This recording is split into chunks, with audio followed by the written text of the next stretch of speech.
Hello everyone, welcome back to the Literary Grammar with Aditi. Today I am going to teach chapter 4 and this lesson is an excerpt from the diary of Anne Frank.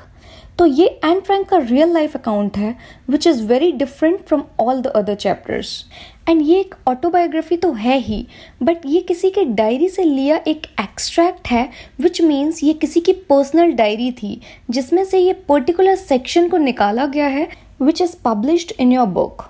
अब इस chapter की जो writer हैं उन्हीं की life के ऊपर ये स्टोरी है सो हमें इनकी लाइफ डिटेल में देखना पड़ेगी। सबसे पहले हम इनकी बेसिक इन्फो देख लेते हैं। तो एन फ्रैंक एक जूइश गर्ल थी एंड वर्ल्ड वॉर 2 के टाइम पे क्या था, Hitler the leader of Nazis वो हेट करता था जूइश को। सो उनको वो ले जाता था कॉन्सेंट्रेशन कैंप्स पर उनको टॉर्चर करने के लिए एंड इसी वजह से जितने भी जूइश लोग थे वो सब हिटलर से डरते थे और वो हिटलर से छुप कर रहते थे ताकि वो हिटलर की नज़रों में ना आ जाए। अब ये कॉन्सेंट्रेशन कैंप्स क्या होते हैं? कॉन्सेंट्रेशन कैंप्स वो जगहें होती हैं जहाँ पर बहुत ज़्यादा टॉर्चर किया जाता है लोगों को। कॉन्सेंट्रेशन कैंप की एक खास बात ये है कि जितने भी लोग और फैमिलीज़ वहाँ जाती थी मोस्टली लोग उन कैंप्स में मर जाते थे। बहुत कम लोग ऐसे होते थे जो सर्वाइव कर पाते थे बिकॉज उनके साथ बहुत क्रूएल्टी होती थी। So during the rain of Hitler Anne Frank की जो फैमिली थी वो नेदरलैंड में रहती थी। तो वहाँ पर जब एन फ्रैंक का 13th बर्थडे था तब उसके फादर ने उसको एक डायरी गिफ्ट की थी।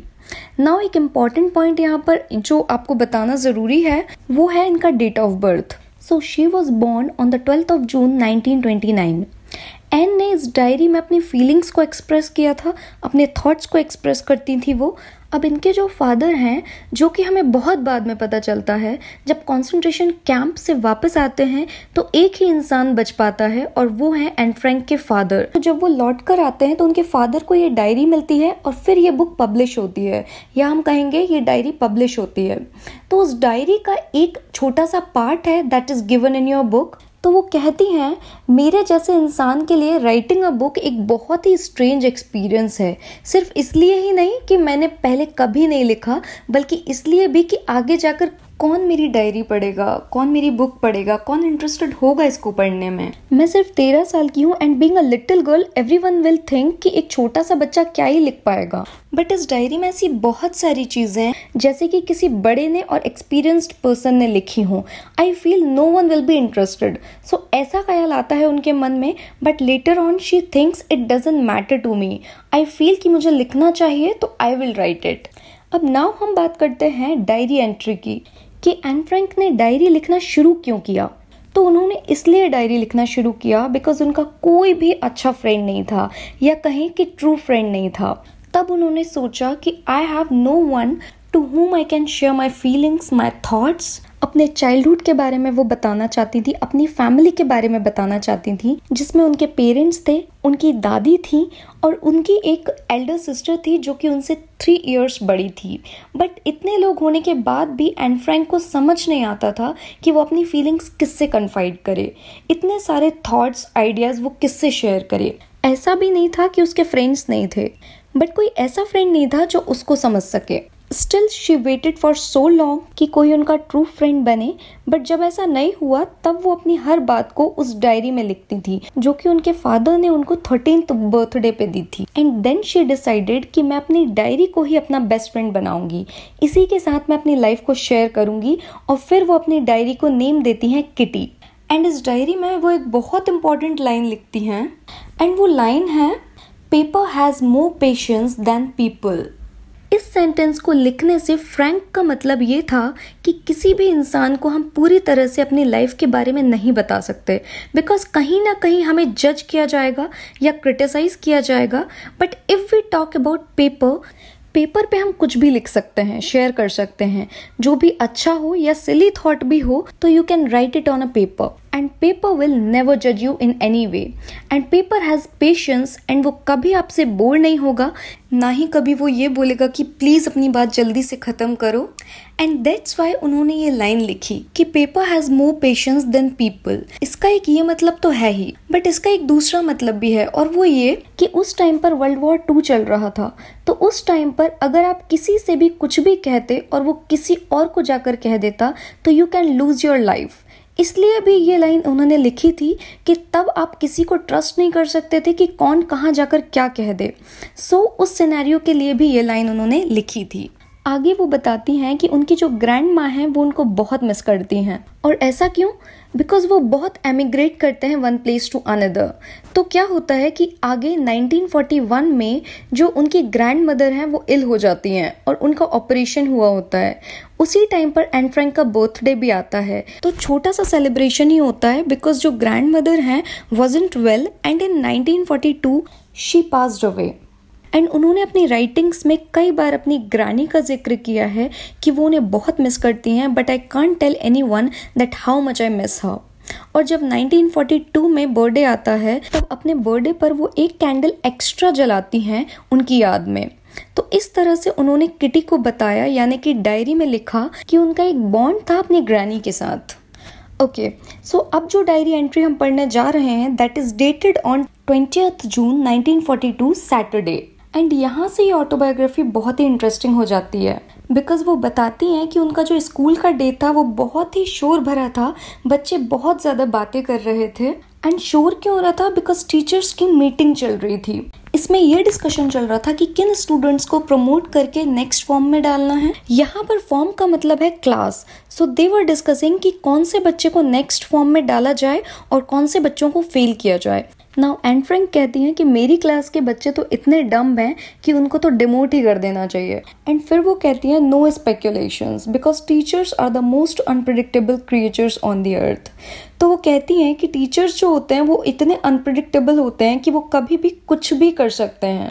तो जैसे हर बच्चा किसी ना किसी सब्जेक्ट में वीक होता है, उसी तरह मेरा भी एक सब्जेक्ट वीक था एंड वो है मैथ्स। एंड मैथ्स मुझे इसलिए भी टफ लगता था बिकॉज मेरे जो टीचर हैं मिस्टर कीजिंग वो मुझे हमेशा डांटते रहते हैं क्योंकि मैं क्लास में बहुत बात करती थी। तो एक बार एज अ पनिशमेंट उन्होंने क्लास में मुझे एक ऐसे लिखने को दे दिया on the topic chatter box. Chatter box का मतलब होता है जो बहुत बात करता है, बहुत चटर पटर करता है। So at first I was confused and didn't know what to write. And उन्हें दिक्कत भी आई कि क्या लिखूं मैं इसमें।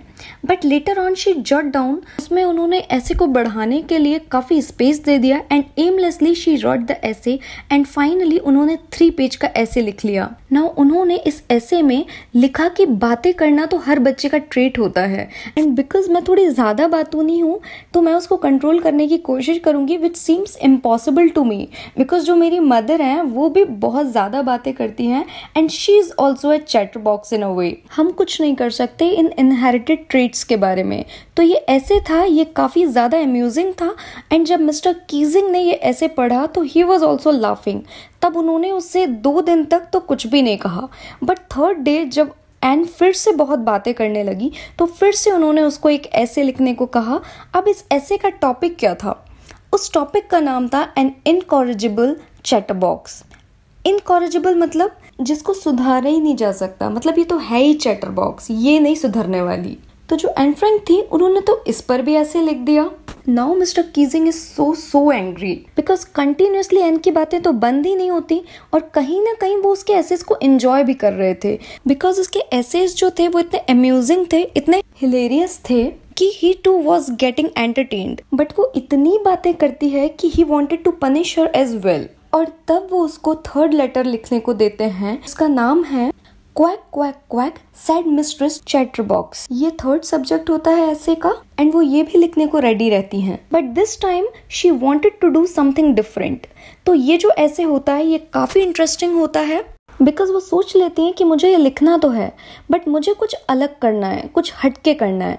मतलब ऐसा तो बिल्कुल नहीं करना जैसे मैं नॉर्मल ऐसेज लिख कर ले जाती हूँ बिकॉज जो मिस्टर कीजिंग है वो हमेशा मेरा मजाक उड़ाते रहते हैं। आई एम श्योर उन्हें अम्यूजिंग भी लगता है, वो क्लास में रीड भी करते हैं, सारे स्टूडेंट्स हंसते भी हैं, एंजॉय भी करते हैं, ठीक है, बट वो हमेशा मेरा ही मजाक उड़ाते रहते हैं। तो इस टाइम मैं कुछ ऐसा लिखूंगी कि मिस्टर कीजिंग समझ जाएंगे और उनका मजाक उड़ेगा। तो वो ये डिसाइड कर लेती है। अब इसके लिए वो अपनी फ्रेंड के पास जाती है जिसका नाम है साने। तो इसकी जो फ्रेंड है वो पोइट्री बहुत अच्छी करती है। She is very happy to help her and then वो डिसाइड करती है कि ये जो ऐसे है वो पोएम की तरह लिखेगी।